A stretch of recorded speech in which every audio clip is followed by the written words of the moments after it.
ஜல்லிக்கட்டு வழக்கில் சட்ட போராட்டம் நடத்தி தீர்ப்பு கிடைக்க காரணமாக இருந்தவர் முதலமைச்சர் ஸ்டாலின் என திருமயம் தொகுதி திமுக வேட்பாளர் ரகுபதி தெரிவித்தார். புதுக்கோட்டை மாவட்டம் திருமயம் தொகுதியில் திமுக வேட்பாளர் ரகுபதி தீவிர வாக்கு சேகரிப்பில் ஈடுபட்டார். குலமங்கலம் உள்ளிட்ட 20க்கும் மேற்பட்ட கிராமங்களில் பொதுமக்கள் அவருக்கு உற்சாக வரவேற்பு அளித்தனர். பிரச்சாரத்தில் பேசிய அவர், ஜல்லிக்கட்டு வழக்கில் உச்சநீதிமன்றத்தில் சட்ட போராட்டம் நடத்தி தீர்ப்பு கிடைக்க காரணமாக இருந்தவர் ஸ்டாலின் என்று கூறினார். கோயில் குடமுழக்கு, அடிப்படை வசதிகள், குடிநீர் திட்டங்கள் உள்ளிட்ட பல வளர்ச்சி பணிகள் மேற்கொள்ளப்பட்டதாக தெரிவித்தார்.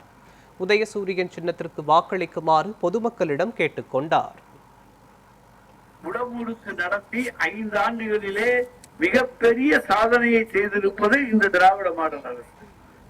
அப்ப ஆன்மீகத்தில்